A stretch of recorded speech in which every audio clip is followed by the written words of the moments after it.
ዕለት 26 حملة በስመ አብ ወወልድ ወመንፈስ ቅዱስ አሐዱ አምላክ። ዕለት 26 حملة በዛ ዕለት እዚኣ በዓል ጽቡቕ ሽምግልና ዮሴፍ ጻድቕ ጸራቢ ዓረፈ። እዚ ጻድቕ እዚ ኣቦ ክርስቶስ ንኽስመ በቕዐ።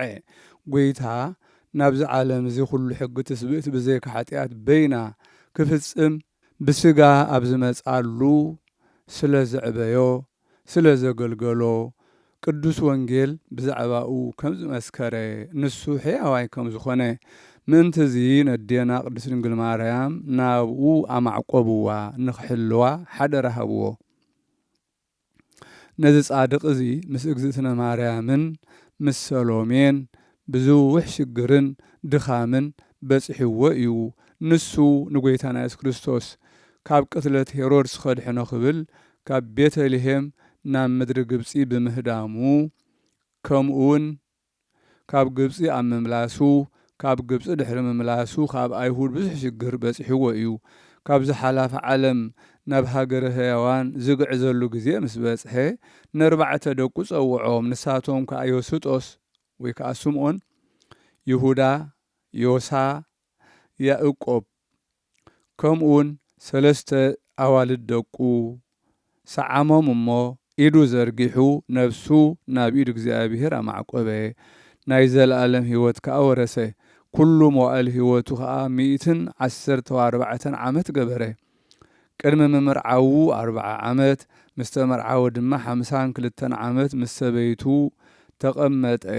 ሰበይቱ ምስ ሞተት ድማ 22 ዓመት ገበረ። ካብዚ 22 ዓመት ነዴና ቅድስት ድንግል ማርያም እናገልገላ 19 ዓመት ገበረ። ኣብ ግዜ ዕረፍቱ ጎይታና ኢየሱስ ክርስቶስ ናብኡ በጽሐ። ኣእዳዉ ኣብ ዒንቱ ኣንበረ፣ ኣብ ልዕሊኡ እውን ነብዐ። ንስጋኡ ከም ዘይምሽምሽ ኣዕጹምቱ እውን ከም ዘይጠፍእ ጸጋ ሃቦ። ኣብ መቃብር ኣቦኡ ያዕቆብ ኣንበርዎ። ድሕሪ ልደት ጎይታና ኢየሱስ ክርስቶስ ምስጋና ንዑ ይኹን ኣብ መበል 19 ዓመት ኣዕረፈ። ጸሎቱን በረኸቱን ምሳና ይኹን ንዘለዓለመ ዓለም ኣሜን። ሰላም ለዮሴፍ ምስለ ማርያም ዘኮነ ሃበታን ሶሱ ኩለሄ እንዘ ተሃዝል ሕፃነ ኢየሱስ ክርስቶስ ከመ አሰፎ ኪዳነ ይበልየ በመቃብር ወኢሂ ማሰነ እስከ ዮም በድኑ ሃለወ ድሁነ። ሰላም ንዮሴፍ ምስ ማርያም ዝኾነ ናብ ዝኸደተኹ ሁሉ ሓዚላ ሕፃነ ኢየሱስ ክርስቶስ ከም ዝኣተወሉ ኪዳነ ኣይበለየን ኣብ መቃብር ወይ ከዓ ኣይማሰነ። ሬሳኡ ክሳብ ሎሚ ኣሎ ገለ ኸይኮነ። በዛ ዕለት እዚኣ ቅዱስ ኣቦ ኣባ ጢሞቴዎስ ናይ እስክንድርያ ሊቀ ጳጳሳት ዓረፈ። ንሱ ቁጽሩ ካብቶም 22 ኣበው ሊቃነ ጳጳሳት እዩ። እዚ ቅዱስ እዚ ነቲ ቅድሚኡ ዝነበረ ቅዱስ ጴጥሮስ ሊቀ ጳጳሳት ሓዊ እዩ። ምስ ተሾመ ምስጋና ንዑ ይኹን ንናይ ክርስቶስ መጓሴ ካብ ናይ ኣርዮስን ሰባልዮስን መቅዶንዮስን ተኻሉ ሓለዎም። ነዚ ኣቦ ጢሞቴዎስ ካብ ዝሽየም ኣብ 6ይ ዓመቱ ቴዎዶስዮስ ዓብይን ህዝበ ክርስቲያን ነገሰ። በቲ ዓመት እቲኣ ከዓ ጉባኤ ማሕበር ኤጲስቆጶሳት 150 ኣብ ሃገር ቁስጥንጥንያ ተገብረ። ጉባኤኦም ከዓ ብዛዕባ እቲ ንመንፈስ ቅዱስ ዝኸሓዶ መቅዶንዮስ እዩ። እዚ ኣቦዚ ኣብቲ ጉባኤ ሊቀ መንበር ነበረ። ደልምዮስ ናይ ሮማ ሊቀ ጳጳሳት ብሰንኪ ሕማሙ ኣይመፀን፣ ግናኸ ኣብ ከክንዳኡ ካህናት ሊኹ እዩ። እዚ ኣቦ ጢሞቴዎስ ንመቅዶንዮስ ንሰባልዮስ ንኣቡሊናርዮስ ተዋስኦም ኣሰነፎም ኣሕፈሮም ከዓ። እነሆ ክሕደቶምን ክርክሮምን ኣብቲ እቶም ማሕበር ዝተጋብኡሉ ዕለት 1 የካቲት ጽሒፍናዮ ኣሎና። ብድሕሪ እዚ እዚ ኣቦ ኣብ ሽሞቱ ብዛዕባ ኣብ ሃገረ እስክንድርያ ብዙሓት ህንጸት ኣብያተ ክርስቲያናት ሓሰበ። ብዙሓት ካብኣተን ብደገ ዝነበራ ድማ ጸገነን ኣሓደሰን። ኣብቲ ቐጽረን ንኣጋይሽ መዕረፊ ዝኸውን ነናእሽቱ ሰፈር ሃነፀ ንመጓሲኡ ኣዘውቲሩ ብዙሕ ትምህርትታት ይምህሮም ኣብታ ጽንዕቲ ሃይማኖት ከዓ የጽንዖም ነበረ ብፍልጠቱን ብጣዕሚ ቃሉን ነቶም ናብ ስሕተት ኣርዮስን መቅዶንዮስን ተሳሒቦም ዝነበሩ ንብዙሓት መለሶም ኣብታ ቅንዕቲ ሃይማኖት ናይ ጎይታና ድማ ኣእተዎም ምስጋና ንጎይታ ይኹን ኣብ መንበር ማርቆስ ወንጌላዊ 9 ዓመትን መንፈቅን ገበረ ካብኡ ብሰላም ዓረፈ በረኸቱ ምሳና ትኹን ንዘለዓለም ዓለም አሜን። ሰላም ለጢሞቴዎስ ለጴጥሮስ እሁሁ ሊቀ ጳጳሳት ዘእም ቅድሜሁ በቁስጥንጥንያ ዘኮነ ሊቀ ማህበር ለእሊአሁ ተክወ ለምእመናን እንሁከተ እልወት ዘሰርሁ ሰላም ብዙህ እስከ ሃልፍ ወርሁ።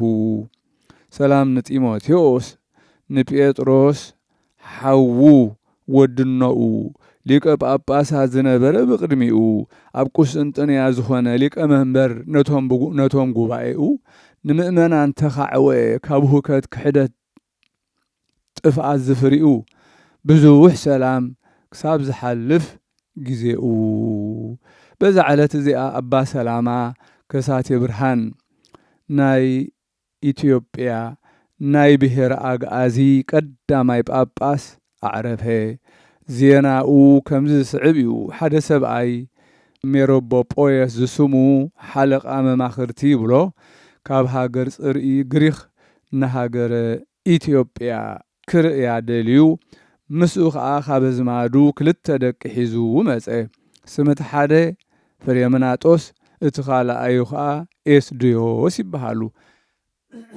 ገሊኦም ከዓ ሲድራኮስ ይብልዎ እዮም። ብመርከብ ገይሮም ናብ ገማግም ባሕሪ ሃገር ኣግኣዚ በጽሑ።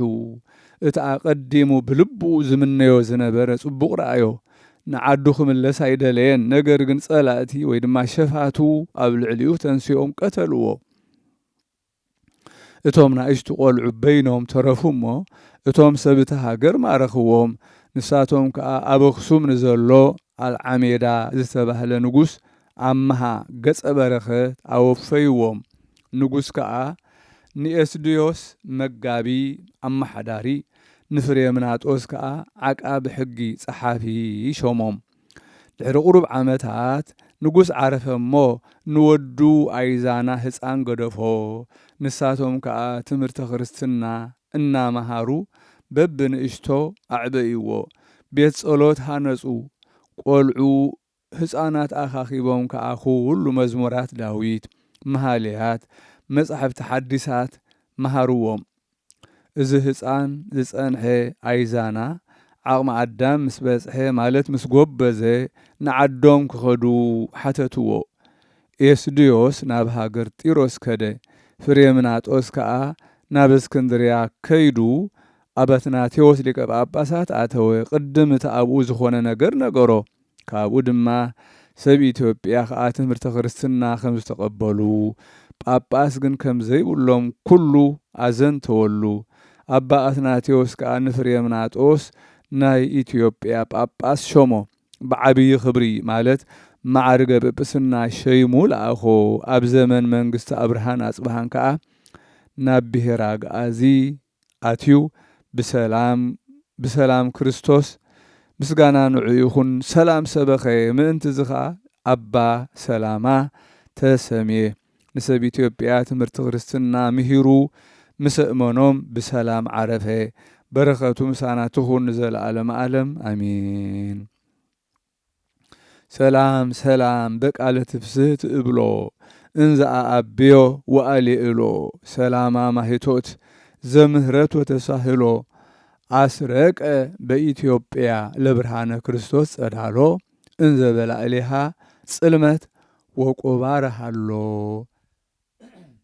ሰላም ሰላም በቃል ፍስሓ ብደስታውን እብሎ ክብ እናበልኩ ልዕሉን እብሎ ሰላማ መብራህቲ ናይ ምሕረት ናይ ተሳህሎ ናይ ቅሬታ ማለት እዩ። ኣብ ኢትዮጵያ ኣብ ብሔረ ኣግኣዚ ኣብረቕካዮ ንብርሃን ክርስቶስ ጭራኡ ጸዳሎ ኣብ ልዕሊኣ ጽልመትን ቆባርን ንዘሎ በዛዕለት እዚኣ ንብፁዕን ቅዱስን ኣባ ዮሩስ ኣባ ሮይስ መዘክርታዊ እያ። እግዚአብሔር ብጸሎቱ ይምሓረና ንዘለዓለም ዓለም አሜን። ሰላም ለሳሙኤል ለዘካርያስ ሱታፉ ለዘይጽያን ወትረ ለአንበሳ ገዳም በመትከፉ ለእግዚአብሔር ተቀኔ እንበለ አጽርኦ ለዝሉፉ እስከ ውህዘ በሰጊድ ከመነጠብጣብ ሃፉ ወእስከ ተክእወ ናላሁ በአንፉ። ሰላም ንሳሙኤል ንዘካርያስ ተሳታፊኡ ሱታፉ ኩሉ ሳዕ ዝውጣሕ ንኣንበሳ ገዳም መትከፉ ኣመንኩ ማለት እዩ። ንእግዚአብሔር አገልገለ ብዘይገለ ዕረፍትን ሓዋሩ ለዝሉፉ ብስግደት ክሳብ ዝውሕዝ ከም ነጠብጣብ ረሃፁ ሃፉ ክሳብ ዝክዖ ሓንጎሉ በፍንጫኡ በአንፉ።